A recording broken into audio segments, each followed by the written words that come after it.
өткізбеген себебім де осы ғой балалар. 3 баламен ғана отырамыз ба? 7-ші А сыныбында әйтеуір 5-6 бала қатысады сабаққа. Жақсы балалар, сабағымызды осымен бастаймыз. Сабағымыздың тақырыбы талаптыға нұр жауар, өткенді қайталау сабағы. Бүгінгі сабақта балалар 3-ші тоқсан бойы өтілген шығармаларды қайталаймыз. Көркем шығармаларды, олардың кейіпкерлерін салыстырамыз және шығарма кейіпкерлерінің образына талдау жасаймыз. Қайталау білімнің анасы, мен сіздерге үнемі айтып отырамын осылай. Экранда көрсетілген тұлғалардың суреттеріне қарап не айта аласыздар? Біздің бүгінгі сабағымызбен қандай байланысы бар? Яғни осы тұлғалардың жазған өздерінің жазған заттарын, мысалы мәтіндерін немесе шығармаларын бірінші мына кісі кім бізде? Мағжан Жұмабаев. Мұхтар Әуезов. Қасым Қайсенов.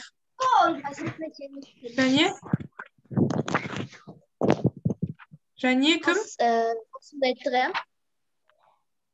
Сансызбай Сарғасқаев, ұмытпаймыз. Тәмпішқараның несі емес пе авторы? Міне, Алинұр қосылып жатыр екен, қабылдайық. Осы 4 шығарманы жазып қойдым. Енді авторлармен сәйкестендірейік. Тәмпішқара, Сансызбай Сарғасаев. Батырбаян.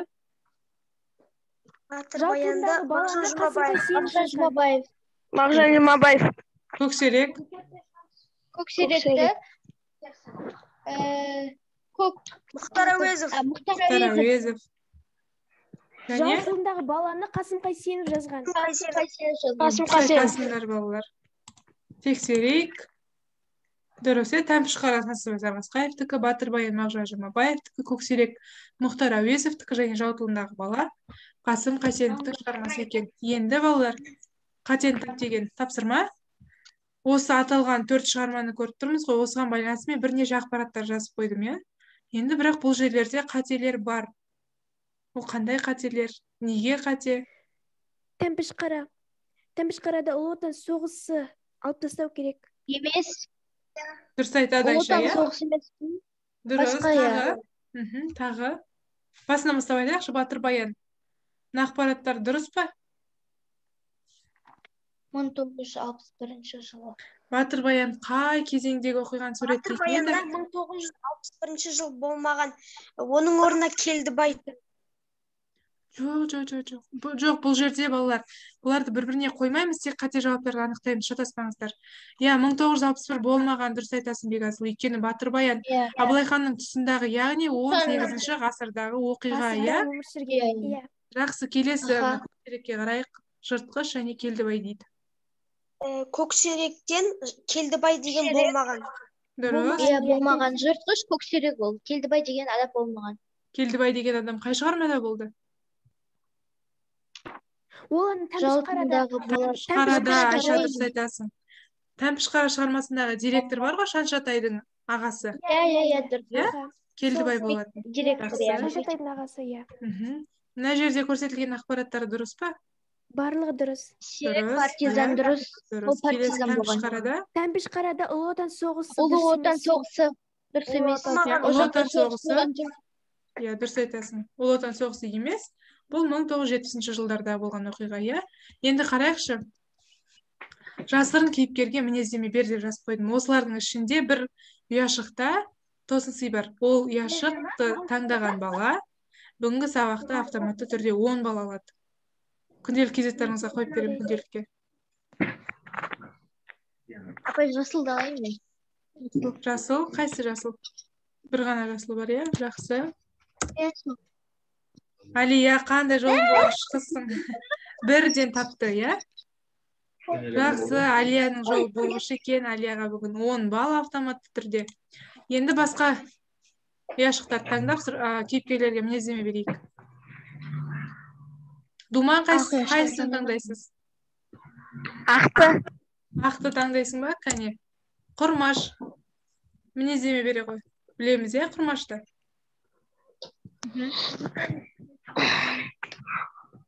Иә? Жаңағы көксеректі асырап алған бала ғой. Иә, көксеректі асырап алған. Иә, ол Ол қандай бала? кішкентай кезін ол ақылды бала. Дұрыс айтасың, ақылды бала тағы. Апай думанға қосып кетсем, көмектессем бола ма? Болады. Яғни Құрмаш ол кішкентай кезінен көксеректі, яғни жыртқыш Апай, даусыңыз үзіліп естіліп тұр. Және де ол сол көксеректі асырау үшін әжесінің қойнынан да шығып кеткен.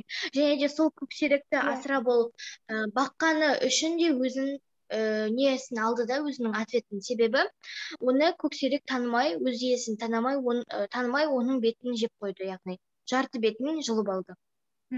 Танымады өз иесін. Құрмаш өліп қалды, иә? Иә, Құрмаш қаза болды. Құрмаш өзі жақсы бала екен. Жақсы, Айша, сен қайсысын таңдайсың? Көк түс. Ақшыл көк, қою көк. Ақшыл көк. Ақшыл көк. Ақшыл көк. Шаншатай.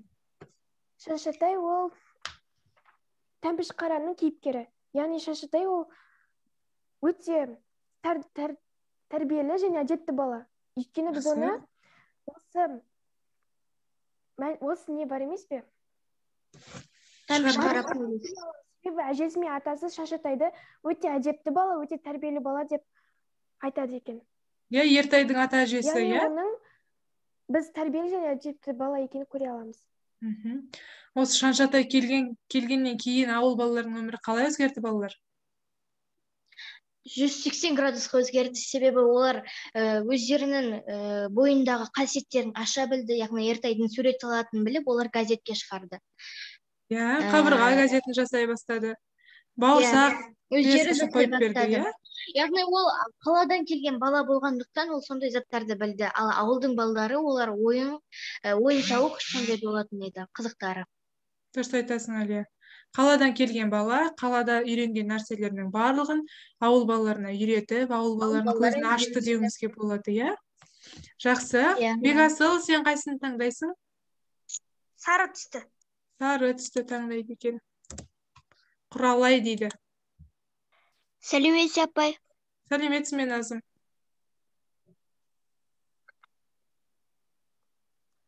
Я, Бекасыл, Құралай қай шығарманың кейіпкері?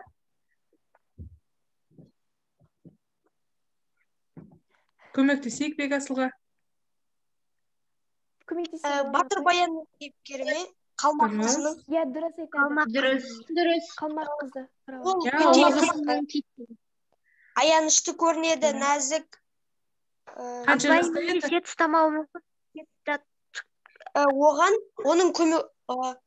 Оның қашуына көмектескен Батыр Баянның інісі Ноян көмектесті қашуын. Жақсы. Яғни оның жасы 14-те ме, 16-да ма? 14-те болатын, иә? 14-те болатын. Жақсы. Назым, қай яшық таңдайсың?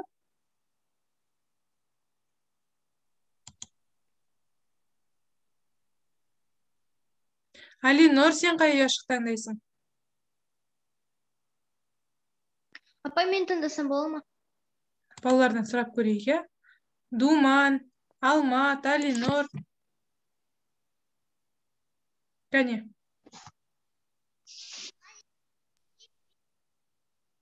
Я? Балалар, қателесуден қорықпаймыз, я? Мен сіздерді жемеймін ғой, ұрыспаймын сіздерге. Қателессеңіздер, түзейміз, іштен етпейді, бір-бірімізге көмектесеміз. Я? Қайсы деді, мен ести алмай қалдым, балалар.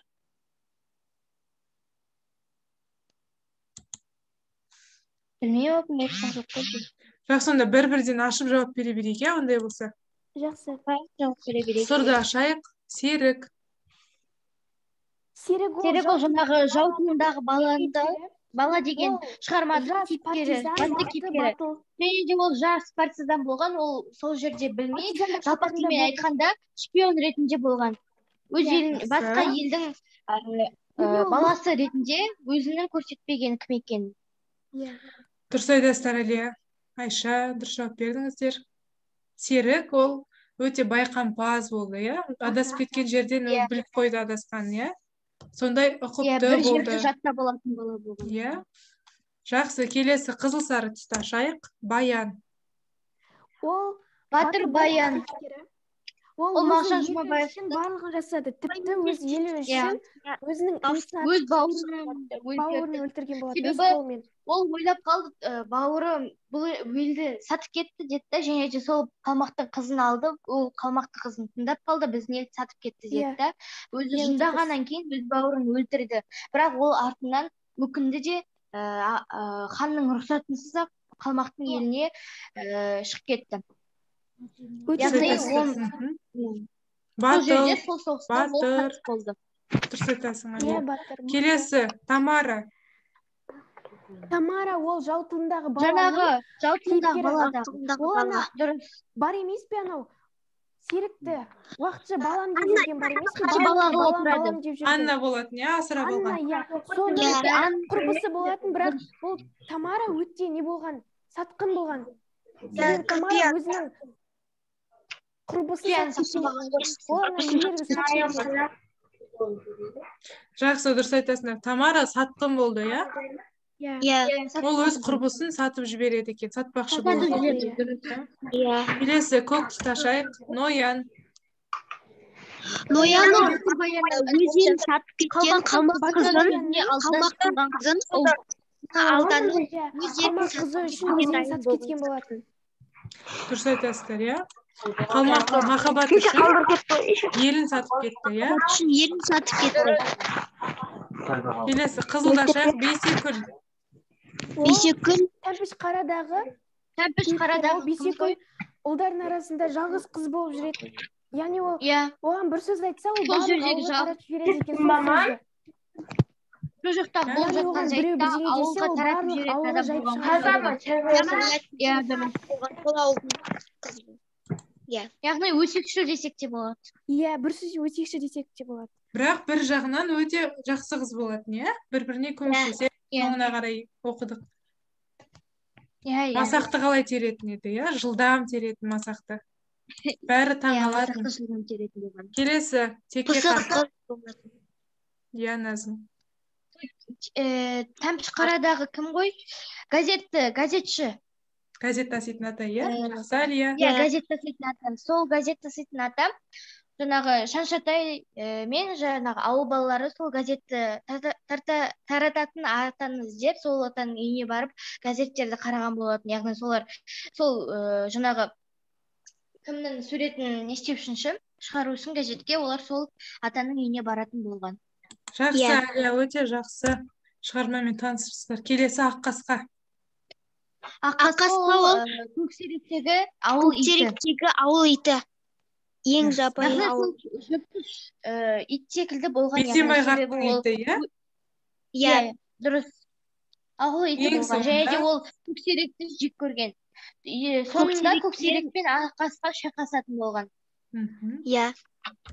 Соңында жеңісті алатын Аққасқа болатын. Жақсы. Аққасқа болады, иә, дұрыс. Келесі тапсырмамызға көшейік. Тәмпіш қара, мына кітапта ол сурет тұр ғой дейме? Иә, тұр. Шаншатай деуімізге болады. Ертай, Бейсекүл, Оңалбек деуімізге болады, иә? Мынау Ықсан десек болады екен. Жақсы. Енді мына жерде автордың осы балаларды сипаттауы бар екен. Осыны бір-бірден оқып, қай балаға тиісті екенін табайық. Кәне, бірінші бізде Назым бастай ғой. Кейде біз оны апай маған бұлдырлап тұр. Ая болды. Кейде біз оны көсеу қол дейміз. Айтса айтқандай қолы да, бойы да ұзын бала. Өзі апарық. Жүргенде дәл сұрақ белгісі секілді басын төмен салып имейіп жүреді. Жағына пышақ шынығандай терісі сүйегіне жабысып қалған. Көзі де мөлейіп өлімтік алдың көзі құсап тұрады. Қысқасы кескінсіз. Апай мен айтсам бола ма? Бұл Иманбек туралы айтқан. Иманбек Шаншатай балалармен ойбай. Иә, солар балалармен асып ойнап атқан кезде келеді. Сол кезде автор оны сипаттайды. Өте арық бала болған, бойы да ұзын, қолы да ұзын болған. Соңында осы Шаншатайдың ауылдан кетіп қалуының себебі осы Иманбектің кесірі болатын, иә? Иә, Иманбектің. Қандай жағдай болып еді ол кезде? Моладан қорқасың ба деп молаға апарып, иә? Иә, Сол жақтан дұрыс. Екеуі молаға апарады да, содан кейін сол жақта сол кетеді кімнің екен. арқасы бойынша кетіп қалады Шантартай ауылдан. Иә, сол кезде соғып кетеді екен. Жақсы, келесі Думан оқи ғой, Думан. Думан.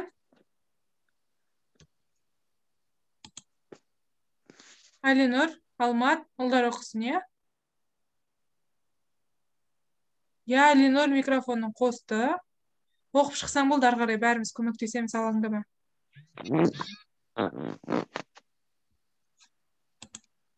Қане, Әлинұр, Алмат, Думан. Қатыспаймыз ба сабаққа? Апа, мен оқимыншы? Апай, мен оқи берейінші. Қане, Бегасыл бар ма, Бегасыл? Ұлдардың атынан оқиды. Бегасыл шығып кетті ғой деймін, иә? Жақсы, онда оқи беріңіздер. Өзі аңқау, не айтсын соған сенгіш. Бас балалар секілді шымыр емес. Болбыр, әрі жуас, сондықтан өзінен кішкентайлардан таяқ жеп қалады. Ол Оңалбек. Оңалбек, жақсы. Иә, Оңалбек ол. Кімнің баласы еді Оңалбек? Өзі аңқау бала болған ғой. Және де басқа кішкентай балалардан таяқ жеп қалатын болған. Өзіне өзі тұра алмайтын да бала болған. Сенгіш. Иә. Бұл мектепті күзететін ағайдың баласы еді, иә? Күлдар ұлым. Иә. Келесі Назым оқи ғой. Қиқар тілі де қыршаңқы, қыздан көрі ер балаға ұқсас, жауырынды келген, қол аяғы балғадай ақ сары қыз. Бұл ол балаға ұқсағанда, қызға ұқсағанда балаға қатты ұқсаған. Қыз болғанмен ер балаға қатты ұқсаған, және ол ұл балалардың арасында жүретін. бір қыз болып жүрген. Жақсы. Келесі төртіншісін Айша оқи ғой. Және де жаңа біз айтып кеттік. Айта ғой, айта бер. Мен интернет Апай, Айша да сет ұстамай тұр ғой деймін. Иә, оқи беріңдер онда өздерің.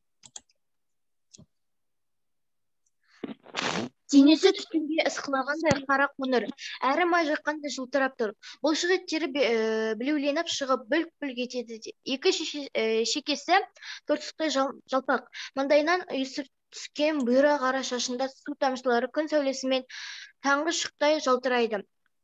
Қабағы да төңкере салған кесе секілді. Бетінің еті де қалың, бірақ ерні жұқа. Ақырын ғана жымиып күлгенде қас-қатар аппақ тістері тізілген ақ мойындай көрінді. Оншама бойшаңдай емес шымыр дейді. Ол Шаншатай болған. Шаншатай. Өте денелі Шаншатай денелі адам болған, және де бұйра болған, шашы бұйра болған.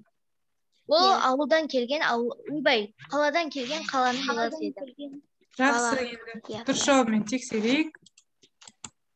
Дұрыс жауап бердіңіздер, иә? Енді қай баланың образы сіздерге көбірек ұнады? Неге? Шаншатайдікі ұнады. Себебі ол жақсы киінеді. Себебі ол ауылдың балалар айт. Себебі ол ауылдың балаларына өте көп көмек берді. Ол оларға өздерінің өнерлерін ашуға көмек берді, және де ол қаладан келгеннен соң оларға өздерінің суретін газетке шығаруға көптеген мүмкіндіктерді берді. Ауылдың балаларына көптеген көмектерін тигізді. Көзін ашты. Көзін ашты деуіміз жақсы. Иә.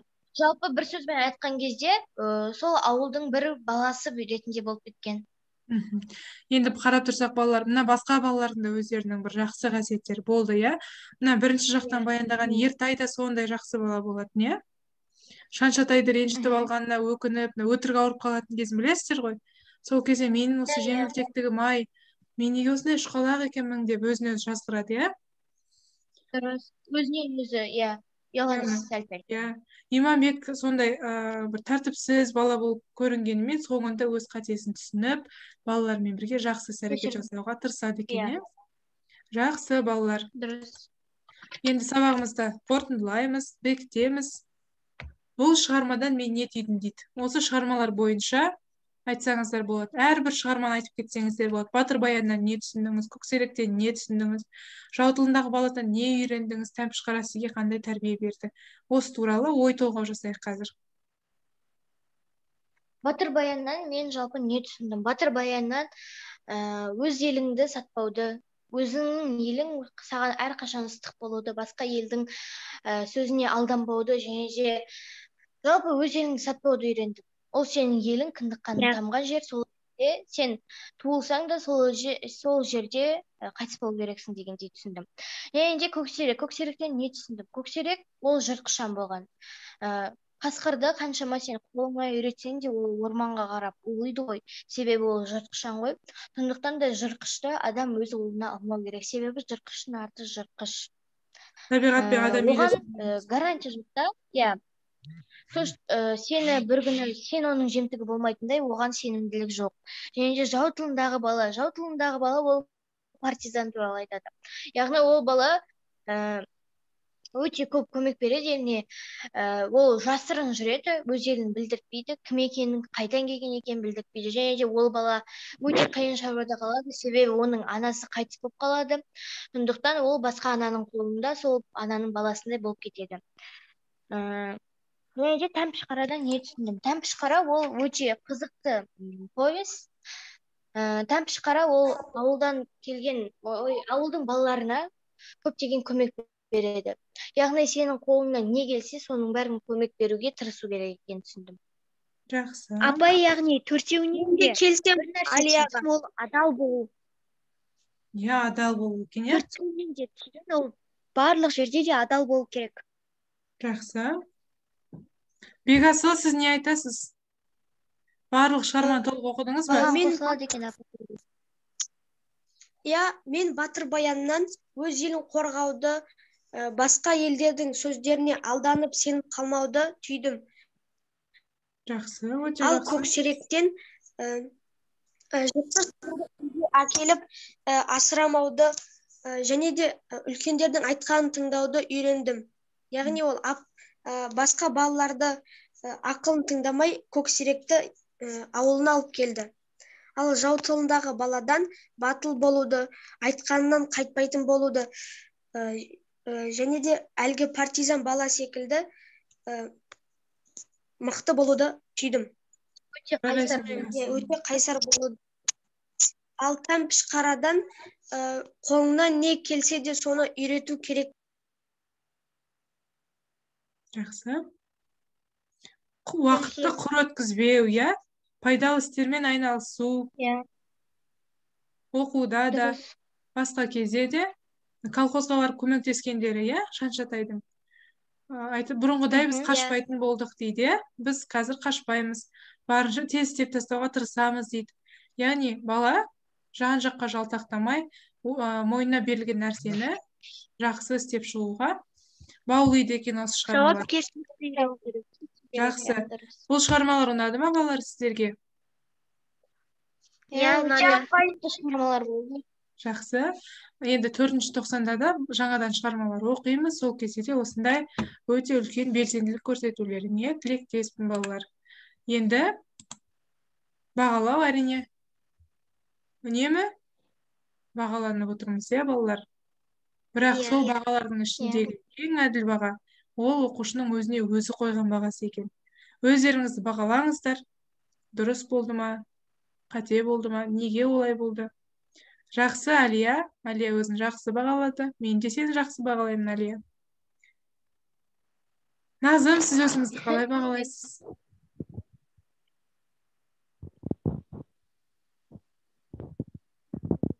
Иә?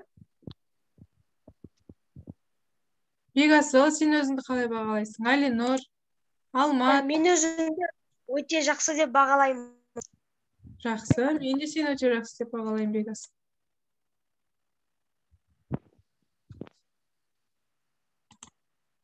Иә, Назым да өзін жақсы бағалайды. Алинұр, сен өзіңді қалай бағалайсың? Сабаққа қатысымың қалай болды деп ойлайсың?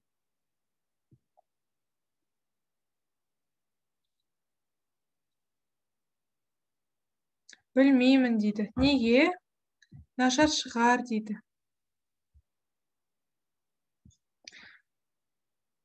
Алинор енді болашақта өзіңді жоғары бағалайтындай сабақта жоғары жетістіктерге жетуіңе тілектеспін. Жақсы балалар, ондай болса рефлексияға келдік. Жарайды, Алинор, осылай микрофон істемесе де WhatsApp арқылы байланыс жасап отырғаның үшін рахмет. Көріп тұрмыз, балалар, бұл өзіміз білетін блог ағашы, блог 3. Осы жерде өзіңіздің бүгінгі сабақтағы көңіл күйіңізді білдіре аласыз. Бізде мынау. Я? Төбесінде тұрған бала бар ғой? Сол балам. Назым көрсетті өзін. Алия көрсетті. Төбесінде тұрған. Я? Бегасыл да көрсетті. Өткен сабақта бізде балалар болып еді ғой. Онлайн сабаққа ренжіп осылай отыратын, Бүгін бізде ондай бала жоқ па, онлайн болғаны үшін ашуланып отырған? Мектепке баратындарыңызға қуанып жүрсіздер ме? Қуанып жүр. Әлде керісінше ме, үйге үйреніп тұрсыздар?